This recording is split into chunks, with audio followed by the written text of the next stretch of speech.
comprendre cette situation, il faut revenir un peu sur, les faits et les raisons de cette manifestation. Donc depuis fin novembre, des milliers d'agriculteurs et paysans indiens, manifestent dans la capitale de New Delhi afin d'exprimer leur opposition à 3 lois de réforme agraire qui ont été, adoptées par le gouvernement de Modi. Cette réforme est une réforme de libéralisation du secteur agricole et qui prévoit de supprimer les négociants intermédiaires qui sont contrôlés par l'État et qui permettaient jusque-là de garantir des prix raisonnables, notamment pour les petits producteurs. Et donc cette réforme vient supprimer ces négociants et donc permettrait une négociation directe des producteurs avec les grands groupes de l'agrobusiness. Et donc les agriculteurs craignent que la suppression de ces intermédiaires les soumette aux lois du marché et donc modifierait le prix de la revente des productions, ce qui déstabilisera donc à terme ce secteur. Cette loi modifierait aussi en profondeur le secteur agricole qui fait aujourd'hui vivre plus de 60 de la population indienne, notamment les basses castes ou dalits, et impactera donc directement les revenus de ces populations qui sont déjà marginalisées.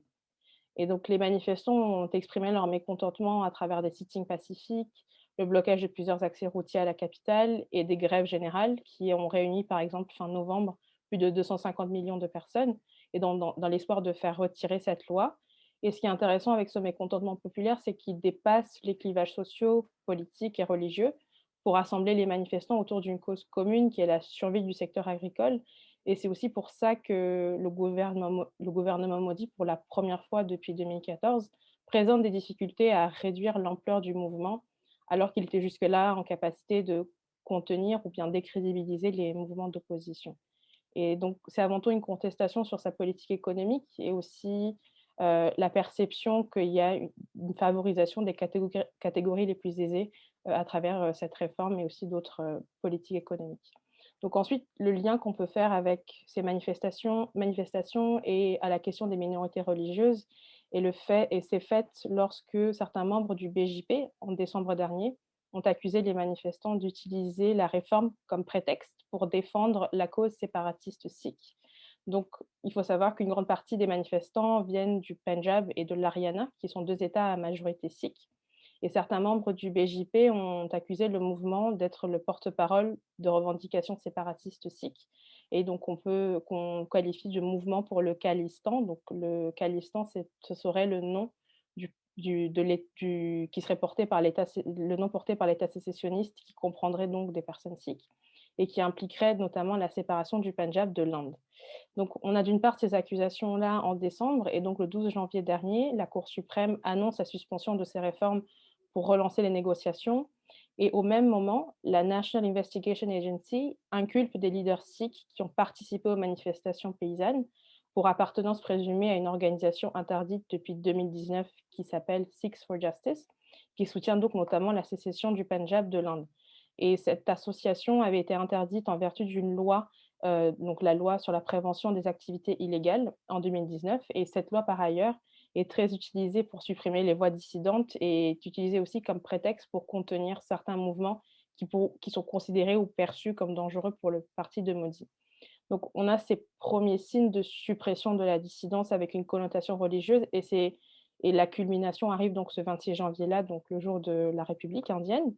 Donc ce jour-là, donc un défilé militaire est prévu et donc les organisateurs de la manifestation, des manifestations avaient obtenu l'autorisation de défiler et certains d'entre eux ont dévié du cortège et sont arrivés au Fort Rouge de Delhi et donc la police est ensuite intervenue pour, réprimer très sévèrement ces manifestants.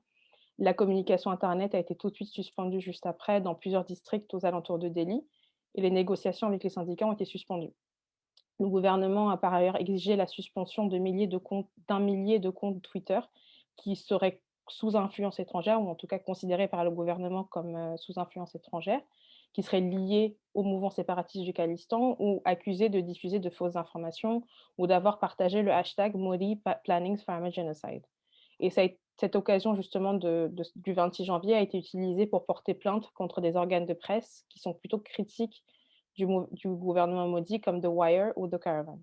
Et on observe aussi que d'une part, on a cette répression et cette sorte d'attaque contre la presse et les manifestants et d'un autre côté, l'ambivalence dans le discours de Modi qui dit à la fois soutenir le peuple sikh, qui qualifie les manifestants de parasites.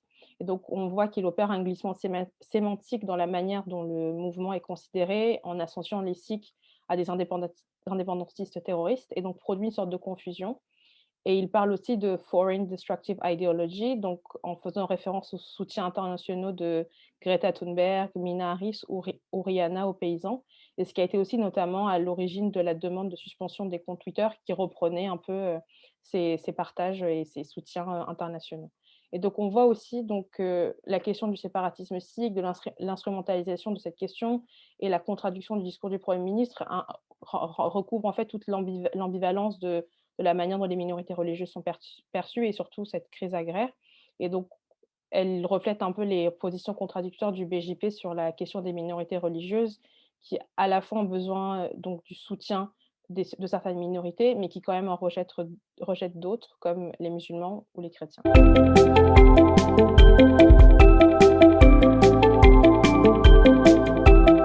Pour comprendre la question des minorités religieuses, il faut revenir sur la période pré-indépendantiste et cette question a déjà été une préoccupation, avant l'indépendance indienne. Et donc il faut revenir un peu sur la définition de ce qu'est le sécularisme indien selon la Constitution. Donc la Constitution de 1949 a consacré la nation indienne comme une république fédérale, souveraine, socialiste et démocratique. Et le terme de sécularisme n'a été rajouté qu'en 1976 par le 42e amendement. Ce concept a cependant profondément inspiré les fondements de la République indienne, et ce dès la lutte pour l'indépendance. Donc en 1920, le Parti du Congrès, sous l'égide de Gandhi, revendique une Inde multiconfessionnelle, et c'est cette vision qui primera jusqu'en 1949 et qui sera reprise par Nehru, qui défendait pour la République indienne une vision qui est universaliste de la nation, qui est inclusive et composite. Donc les membres qui composent cette nation sont donc liés par un consentement à faire nation, indépendamment de leur ethnie, de leurs croyances, de leur caste ou de leurs différences culturelles. La Constitution promeut par ailleurs donc les principes d'égalité et de non-discrimination dans son article 16. Et donc l'idée de l'Inde moderne s'est construite sur cette acceptation de la diversité et du sécularisme, et qui se comprend comme l'égal respect de l'État envers toutes les religions. Et aussi pour le parti du Congrès, adopter une vision inclusive de la nation permettrait d'inclure la minorité musulmane indienne, avec l'espoir d'apaiser des tensions interconfessionnelles. Donc le sécularisme a même été érigé comme un garde-fou de la liberté religieuse et culturelle sous l'influence de Nehru. Donc à la fois, il y a une égale bienveillance de l'État envers toutes les religions, mais en plus, les cultes ont conservé un certain nombre de prérogatives, notamment sur le plan légal. Donc on peut prendre comme exemple les lois personnelles sur le mariage ou sur le divorce, qui sont gérées par différents codes religieux, et donc il n'y a pas de code civil uniformisé. Et toutes les tentatives de réforme de ce droit personnel en essayant de créer un code civil uniforme ont échoué face à cet argument du sécularisme et la volonté de préserver les particularismes culturels et religieux. On a d'une part donc cette acception qui est plutôt ouverte de la nation et qui s'oppose toujours dans les années 1920 à une définition qui est beaucoup plus restrictive, qui est défendue donc d'une part par Ali Jinnah, mais d'autre part par le mouvement du RSS, le Rashtriya Swayamsevak Sangh, qui est un groupuscule paramilitaire nationaliste hindou. Et leur conception de la nation se fonde sur l'idée que les individus qui la composent doivent former un corps uniforme et indivisible. Et donc cette nation-là, cette vision de la nation-là, rassemblerait donc des individus qui partagent des ressemblances culturelles et a priori aussi religieuses. Donc cette vision a mené donc à la partition en 1947 de l'Inde et la concrétisation donc de la théorie des deux nations que Ali Jinnah défendait. Mais c'est aussi la vision défendue par le RSS en 1920, et qui donc défend cette idée d'une nation hindoue. Le RSS, il faut savoir aussi que c'est un groupe qui compte aujourd'hui le plus grand nombre de militants sur la planète, et donc il y a 36 organisations qui y sont affiliées, dont le BJP, qui est le parti de Narendra Modi, et Modi était par ailleurs membre du RSS, dès son plus jeune âge. Et donc ce qui est intéressant de voir, c'est qu'il y a énormément de connivence entre le RSS et le BJP, et ce qui explique aussi le tournant que représente l'arrivée au pouvoir de Modi en 2014. Et depuis son élection, Modi s'est lancé dans la mise en œuvre de l'Hindutva dans tout le pays, et cette théorie dont le RSS est à l'origine. Et donc, pour aussi comprendre la manière dont les minorités sont traitées, il faut revenir sur cette idéologie de l'Hindutva, qui est une idéologie selon laquelle l'hindouisme incarne la nation indienne. C'est un nationalisme qui est né dans la période pré-indépendantiste en réaction à la présence coloniale et qui a été conceptualisé par V.D. Sarkar dans son ouvrage Hindutva, Who is a Hindu? Et donc il y a 3 piliers sur lesquels cette idéologie repose. Hem, donc il y a l'attachement à la terre des ancêtres, ensuite les liens du sang qui définissent une race hindoue et donc l'appartenance à la civilisation hindoue et donc ce qui va exclure de fait les chrétiens et les musulmans, mais non, mais pas les personnes qui sont sikhs, jains ou bouddhistes, dont la religion est née sur cette terre ancestrale. Et donc, on voit que la revalorisation de l'hindutva par le pouvoir renvoie de fait les non-hindous, et particulièrement les chrétiens et musulmans, à un statut de citoyen de seconde zone. Et donc, l'objectif de l'hindutva est de former un corps social hindou, fort de pratiques et de rites qui sont standardisés, et de prendre conscience d'une identité qui est forte, qui est historiquement forte. Et donc, il y a aussi un élément important sur la question des musulmans, c'est que les militants de l'Hindouvate tiennent particulièrement rigueur aux musulmans qui sont jugés responsables de tous les maux qui ont pu affecter les hindous. Ils estiment par exemple que donc les conquêtes musulmanes du XIIIe siècle ont mis fin à l'âge d'or de la civilisation hindoue. Et donc, il y a à la fois cet élément historique et donc on a aussi des tensions entre communauté hindoue et communauté musulmane qui sont assez anciennes, et l'arrivée au pouvoir de Modi a exacerbé ces dissensions et notamment la question de l'exploitation des vaches qui est considérée sacrée, dans l'hindouisme. Donc du coup, Modi s'est érigé en sauveur des vaches en rendant extrêmement difficile leur abattage. La filière bovine était jusqu'ici majoritairement aux mains des musulmans, donc l'abattage et la vente de viande de bœuf. Et dans les États contrôlés par le BJP, les milices de protection de la vache ont commis de multiples lynchages dans dans une impunité totale ou même avec le soutien actif des autorités. Donc cette politique du Gau Rakshak, qui veut dire protection des vaches, a permis à ce que le commerce des vaches soit progressivement récupéré par les hindous, notamment la production de produits ayurvédiques qui prêtent à l'urine de vache de nombreuses vertus médicinales.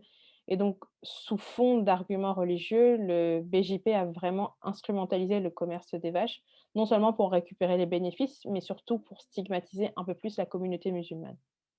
Et donc, comme on l'a vu pour la crise paysanne et les manifestations paysannes, le discours du BJP est teinté de contradictions. Depuis 2 ans au moins, l'objectif d'atteindre une Inde hindoue et indiphone est marqué par le parti, mais il ne veut pas vraiment s'arroger des réalités politiques et sociales de chaque État indien, ou encore exclure certaines catégories de la population comme les Dalits ou les populations tribales. Donc, par exemple, l'État du Kerala, qui est aujourd'hui dirigé par le Parti communiste, est historiquement un État multiculturel, de par son histoire migratoire, qui a permis la coexistence de croyances religieuses diverses. Alors que donc les prochaines élections législatives approchent, le BJP régionalise son message et tente de former des alliances avec certains groupes minoritaires pour gagner en soutien populaire. Donc ça passe notamment par des alliances avec la minorité chrétienne au détriment de la population musulmane de l'État.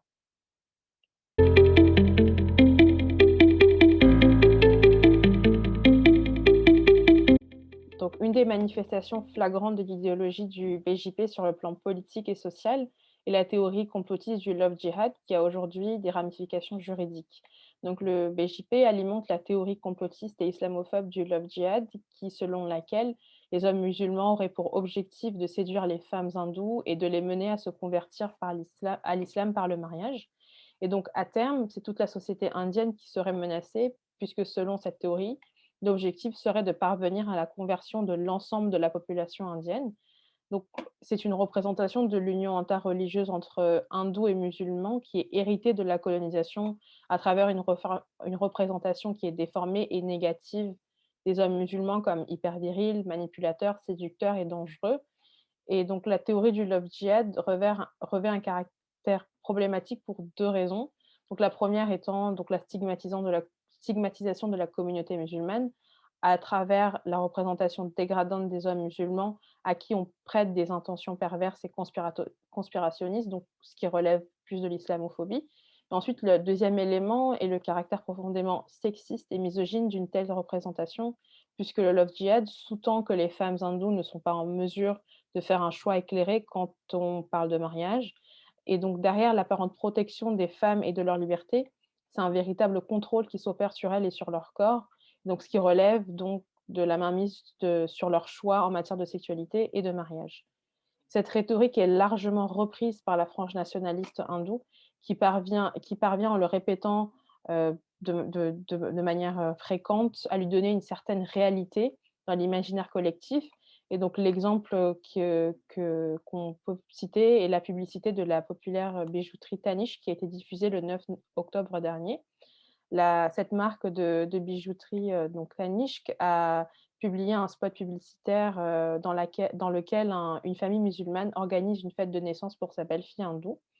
Et la marque s'est vue accusée sur les réseaux sociaux de promouvoir le love djihad par la droite nationaliste et plus largement la frange islamophobe de cette droite.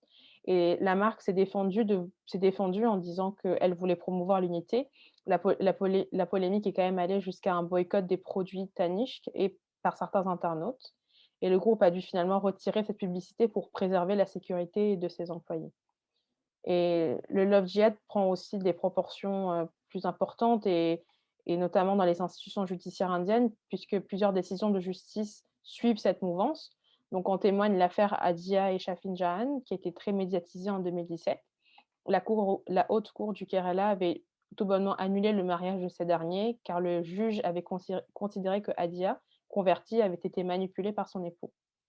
Et cette théorie du complot fait l'objet de mesures législatives aussi dans certains États du nord de l'Inde, où le BJP est en majorité. Donc on peut citer l'Uttar Pradesh, qui est aujourd'hui dirigé par le moine hindou nationaliste Yogi Adityanath, qui a adopté un décret tout d'abord en novembre 2020 pénalisant les mariages interreligieux et les conversions pour mariage. Une législation similaire avait déjà été adoptée l'an passé en Himachal Pradesh, avec pour but justement de lutter contre les conversions de force et notamment la conversion par le mariage qui aurait pour seul but d'adopter une nouvelle religion. Les observateurs, donc à la fois en Uttar Pradesh et aussi dans cet État-là, avaient relevé des arrestations arbitraires sur des supposées dénonciations par des groupuscules nationalistes et qui étaient souvent en connivence avec les forces de l'ordre. Ce décret en Uttar Pradesh est devenu loi fin février 2021. Et d'autres États indiens suivent le mouvement, comme le Madhya Pradesh, l'Assam, l'Haryana et le Karnataka, où ils envisagent d'adopter des législations similaires pour contrer ce phénomène qui est aujourd'hui non avéré sur les faits. Et il faut souligner effectivement que le love djihad n'a pas été défini dans les textes de loi et donc ne recouvre pas de réalité sur le plan légal.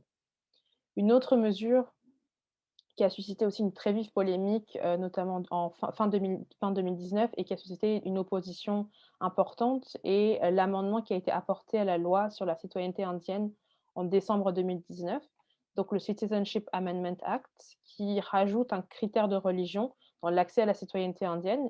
Et cet amendement prévoit, donc l'accès à la citoyenneté indienne aux minorités hindoues, sikhs, bouddhistes, jains et chrétiennes qui sont victimes de persécutions religieuses au Pakistan, au Bangladesh et en Afghanistan.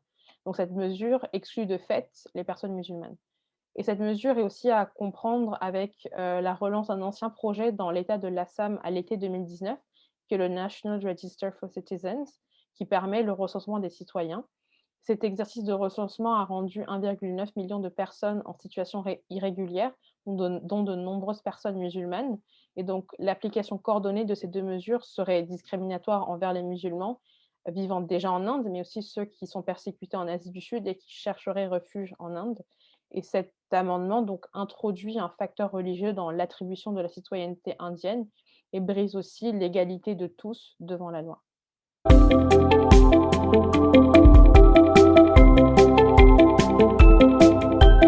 On observe les manifestations culturelles de l'Hindutva à travers sa vision de l'histoire. L'Hindutva, donc cette idéologie qui repense aussi le mythe fondateur de la nation indienne en réécrivant l'histoire depuis la civilisation de l'Indus, dans le but de justifier une appartenance naturelle de l'Inde aux hindous et la primauté des hindous sur les musulmans. Donc, l'Inde a toujours été un territoire de migration et d'invasion, que ce soit depuis l'Empire Maurya, aux invasions arabo-musulmanes, en passant par l'Empire moghol ou la colonisation britannique. Donc de nombreuses populations étrangères se sont établies et installées en Inde et ont influencé le patrimoine social et culturel de l'Inde contemporaine.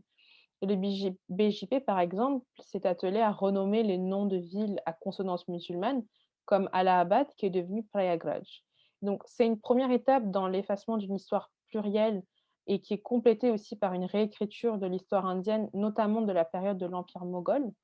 Donc l'empire moghol qui a été fondé par Babour, qui donc en 1516 venant des steppes d'Asie centrale et donc qui est aussi un descendant de Gengis Khan et Tamerlan, s'est installé pendant plus de 300 ans. Donc cet empire s'est installé pendant plus de 300 ans, en Inde et est considéré comme la période d'apogée de la présence musulmane dans le pays. Et donc de nombreux monuments historiques et culturels ont été bâtis à cette époque, comme le Taj Mahal, et une relative tolérance religieuse s'est installée à travers notamment la suppression de la taxe pour les croyants non musulmans. Et donc les historiens nationalistes hindous cherchent désormais à occulter cette présence et la présenter comme une période de persécution et d'assujettissement des hindous. Les historiens procèdent aussi donc à une certaine réhabilitation de certains pans de l'histoire qui, d'après eux, ont été oubliés et qui reflèteraient aussi la force des hindous, même face à des envahisseurs musulmans. Et l'exemple donc de l'empire Marathe qui s'est formé dans l'actuel Maharashtra en réaction à l'empire moghol et la célébration de son fondateur Chhatrapati Shivaji Maharaj sont un exemple très frappant de cette initiative. On peut également citer, l'exemple du Taj Mahal qui avait été retiré des brochures touristiques en 2017, car ce mausolée avait été construit par l'empereur moghol Shah Jahan et ce mausolée est aussi un symbole d'une prouesse architecturale qui a été réalisée par un dirigeant musulman et qui n'a pas été du goût des nationalistes hindous, notamment Yogi Adityanath, qui a déclaré que le Taj Mahal ne représentait pas leur culture. Mais la polémique va tourner très court car le Taj Mahal représente, une source de revenus très importante, notamment pour le secteur touristique. Mais le véritable tournant du nationalisme hindou dans sa dimension culturelle et patrimoniale est la destruction de la mosquée de Babri à Ayodhya en 1992, donc suite à un rassemblement de nationalistes hindous qui avait rassemblé plus de 150 000 personnes. La mosquée de Babri, qui date du XVIe siècle, avait été brutalement détruite par cette foule sous prétexte qu'il a été construit sur le lieu de naissance du dieu hindou Ram. Et donc, d'après la lecture nationaliste de l'histoire, la mosquée avait été édifiée en 1528 sous l'ordre de l'empereur Babour, sur l'emplacement d'un temple qui avait été détruit délibérément pour faire place à cette mosquée, temple lui-même qui avait été construit à une époque très ancienne pour marquer le lieu de naissance du dieu Ram. Ce bâtiment a fait l'objet de controverses et de conflits dès le 19e siècle entre certaines organisations musulmanes et certains groupes hindous. Et donc, ces tensions se sont accentuées après l'indépendance, jusqu'à mener une campagne de réappropriation du lieu dans les années 1990.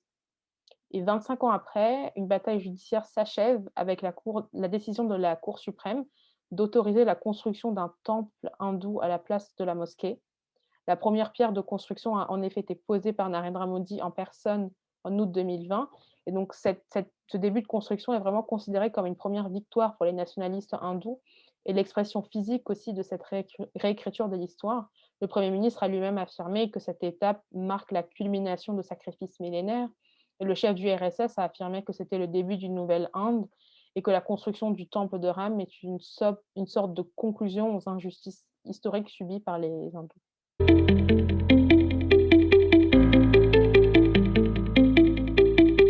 La société civile en Inde est mobilisée, mais est muselée, et différentes catégories de la population indienne ont exprimé leur opposition et mécontentement sur des politiques publiques. Donc, à commencer par le Citizenship Amendment Act de décembre 2019, qui a vu une mobilisation d'ampleur de la société civile, des activistes, d'anciens fonctionnaires, mais surtout d'étudiants. Et donc, dès décembre 2019, donc après l'annonce de cet amendement, de nombreuses universités comme le Jawaharlal Nehru University, qui est le bastion de la gauche indienne, Jamia Millia Islamia ou Aligarh Muslim University, ont été une des premières universités en première ligne de cette opposition et ont été aussi rejoints par des activistes, des ONG ou des associations. Et des milliers de personnes ont manifesté pour la défense donc, du sécularisme qui est inscrit dans la Constitution, mais aussi contre la menace du BJP sur cette fabrique plurielle de l'Inde. Mais les forces de l'ordre ont très vite, violemment réprimé les manifestations étudiantes dans ces 3 universités notamment, ce qui a été décrié, par les observateurs internationaux comme le Haut Commissariat des Nations unies aux droits de l'homme et le Parlement européen. Et quelques mois plus tard, de nombreux leaders étudiants comme Safoura Zargar de la Jamia Islamia, Sarjil Ousmani de la Aligarh University ou Mark Khalil de la JNU ont été arrêtés pour sédition et incitation à la haine en invoquant la loi draconienne de prévention du terrorisme, donc la loi de prévention des activités illégales. Donc Safoura Zargar a été libéré en juin dernier, mais Sarjil Ousmani et Oumar Khalid sont encore en détention aujourd'hui. Donc et on a une part des donc les étudiants, la mobilisation étudiante aussi qui était très importante, mais il faut souligner la mobilisation des femmes. Elles sont de plus en plus en première ligne et de plus en plus présentes dans ces manifestations pour la démocratie, le respect des droits humains et sont souvent aussi la cible de répression policière. Un exemple qui est très probant est le mouvement de Shaheen Bagh lors justement des manifestations contre cet amendement, à la loi sur la citoyenneté indienne qui a aussi eu lieu en décembre 2019. Donc les femmes musulmanes ont imposé un sit-in géant dans le quartier de Shaheen Bagh au sud-est de Delhi, en provoquant un blocus total du quartier pendant des semaines et les femmes musulmanes ont une histoire de lutte pour leurs droits, mais elles portent cette fois-ci des revendications politiques qui sont plus larges, en faveur d'une égalité religieuse et du respect des principes démocratiques indiens. Et donc le mouvement a aussi surpris parce qu'il a été rejoint par des membres de la société civile de tous les milieux sociaux, des militants, des activistes, des intellectuels, mais aussi par sa longévité. Il a duré plus de 100 jours et a dû être écourté à cause du Covid et des mesures de confinement. Donc ensuite, un autre élément de réponse, c'est la situation de la presse, des médias et des journaux. Et donc de manière générale, la liberté d'expression recule en Inde. En 2020, le baromètre de Reporters sans frontières sur le respect de la liberté de presse place l'Inde en 142e position sur 180, et donc c'est 2 points de moins par rapport à 2019. Et les journalistes aujourd'hui sont victimes de violences policières, d'embuscades, de représailles qui sont fomentées par des groupes criminels ou des fonctionnaires locaux corrompus. Depuis les élections générales du printemps 2019, la pression, notamment sur les réseaux sociaux et en ligne, s'est accrue à travers la coordination de campagnes de haine sur les réseaux contre les journalistes qui seraient critiques de l'hindutva, de l'hindouisme ou bien du gouvernement en place. Et il faut aussi savoir que le crime de sédition, qui est dans le code pénal, est très souvent inculpé est invoqué pour inculper des journalistes. Donc, on peut citer de nombreux exemples malheureusement dans ce sens, et donc un des exemples les plus récents est, l'arrestation de Sidi Kapan, qui est un journaliste malayali et musulman, qui est en détention aujourd'hui depuis plus de 100 jours pour s'être rendu à Hathras en Uttar Pradesh et couvrir l'affaire de viol d'une jeune femme dalit. Il a été accusé d'inciter des émeutes intercastes et d'appartenir à une organisation classée comme terroriste. Et l'exemple le plus récent aujourd'hui est donc la répression médiatique qui s'est ensuivie, suite justement à la répression des manifestations paysannes le 26 janvier. Le gouvernement a critiqué les journalistes qui auraient relayé de fausses informations sur cet événement, et donc des plaintes ont été déposées contre des journalistes et des journaux. Et donc Twitter aussi, à la demande du gouvernement, a dû bloquer temporairement certains comptes de journaux, de journalistes ou d'activistes. Et Modi a par ailleurs dénoncé cette idéologie étrangère destructrice, donc Foreign Destructive Ideology, qui menacerait l'Inde, en référence aux dénonciations internationales de Mina Harris, Greta Thunberg et Rihanna, et qui ont été reprises par des journaux, mais aussi des activistes indiens pour soutenir aussi leurs propos. Donc la presse aussi est aujourd'hui en difficulté, et les associations et les ONG aussi de défense des droits humains relatent subir de fortes pressions, voire des persécutions de la part du gouvernement indien qui tenterait de les museler. Donc selon ces organisations, leur activité d'alerte de l'opinion publique sur la situation de violation des droits humains, et notamment des discriminations à l'encontre des minorités religieuses, en est la cause directe. En septembre dernier, donc en septembre 2019, les dirigeants d'Amnesty International Inde ont dénoncé une véritable chasse aux sorcières de la part des autorités indiennes suite au gel des comptes de l'ONG. Et le gouvernement invoque systématiquement des manquements à un cadre législatif qui est très strict sur les financements étrangers, qui a été mis en place en 1976. Et c'est une législation qui est dédiée à maintenir sous contrôle les associations et éviter l'influence des mouvements internationaux sur les militants et de manière générale sur la population indienne. Et Amnesty International a notamment alerté de nombreuses fois sur sur les situations de non-droit au Jammu et Cachemire, dont le gouvernement a repris la tutelle forcée en août 2019, mais aussi sur la répression policière contre les manifestants, contre la loi sur la citoyenneté indienne. Et donc les dernières attaques en date sur le mouvement sur la société civile, mais aussi les associations et les ONG, s'est porté sur le mouvement écologiste en la figure de la jeune activiste de 22 ans, Disha Ravi, qui a été attaquée par le gouvernement. Elle a été placée en détention suite au partage d'un toolkit pour aider les internautes à afficher leur soutien aux paysans. Elle a été accusée de sédition, mais a été libérée il y a 2 semaines. Donc De manière globale sur cette question, on constate une contestation qui est croissante, mais qui peine à inverser la tendance malgré les alertes répétées de la société civile et de faits concrets d'atteinte aux libertés fondamentales des minorités. Et donc la révocation du statut autonome de la région du Jammu et Cachemire en août 2019, la suspension des moyens de communication, la militarisation de la région, l'arrestation des leaders politiques, le National Register for Citizens en Assam, le Citizenship Amendment Act en décembre 2019 sont 3 événements qui témoignent d'un tournant qui est irrémédiable vers un nationalisme hindouiste assumé. Mais c'est une politique aussi qui est insidieuse et qui prive progressivement de certaines libertés et qui témoigne aussi d'une tendance plus large si on regarde sur plusieurs années. Donc on voit qu'il y a des mouvements de résistance de la société civile, mais le gouvernement n'y prête pas attention et continue sur sa lancée, ce qui met en péril la démocratie, dont le terme en Inde est de plus en plus usurpé. Et sur cette question, il faut aussi rapidement évoquer la dimension internationale pour comprendre pourquoi la situation des minorités en Inde n'est pas une priorité aujourd'hui à l'échelle internationale. Donc l'arrivée au pouvoir de Modi et son tour de force diplomatique a permis à l'Inde de se replacer parmi les puissances occidentales comme un allié politique et économique fiable. Donc par exemple, l'Inde a réussi à faire inscrire par les Nations unies le 21 juin comme la journée internationale du yoga, comme une contribution de l'Inde au patrimoine immatériel mondial. Et cette journée aujourd'hui est célébrée dans le monde entier par des adeptes du yoga, sans savoir qu'ils font la promotion d'un héritage de l'Inde approprié par l'hindouisme politique. Et l'Inde aussi est perçue avant tout comme un partenaire économique et géostratégique qui est nécessaire pour contrer la montée de la Chine et donc de ce fait, on nommait les questions sociales, politiques et culturelles. Donc on peut citer le sommet du G7 en 2019 où Modi refuse de répondre à une question sur la région du Jammu et Cachemire qui avait été tout juste privée de son statut autonome et ce qui témoigne de sa volonté de préserver une certaine image à l'international et être un interlocuteur acceptable pour le reste du monde. Il faut aussi souligner les positions françaises où le président Macron en 2019 a affirmé qu'il souhaitait que la France soit le premier partenaire stratégique en Europe et en Occident, car il partage les mêmes intérêts stratégiques et visions du monde. Il y a quand même certaines réactions de certaines entités internationales, comme le Parlement européen, qui ont adopté des résolutions contre la révocation du statut autonome du Jammu et Cachemire et la loi sur la citoyenneté indienne. Et il faudra aussi observer le positionnement des États-Unis, de l'administration Biden, qui avait affirmé durant sa campagne qu'une attention particulière sera accordée à la question des minorités dans sa relation avec l'Inde. Et donc, pour terminer sur la question de qu'est-ce que l'observatoire peut faire, et déjà le travail de veille que les observateurs font est nécessaire et pour justement vulgariser, comprendre cette complexité de la situation indienne et cette compréhension plus accrue et plus fine de la diversité des tensions sociopolitiques du sous-continent permettra justement de mieux saisir les enjeux sur ce pays.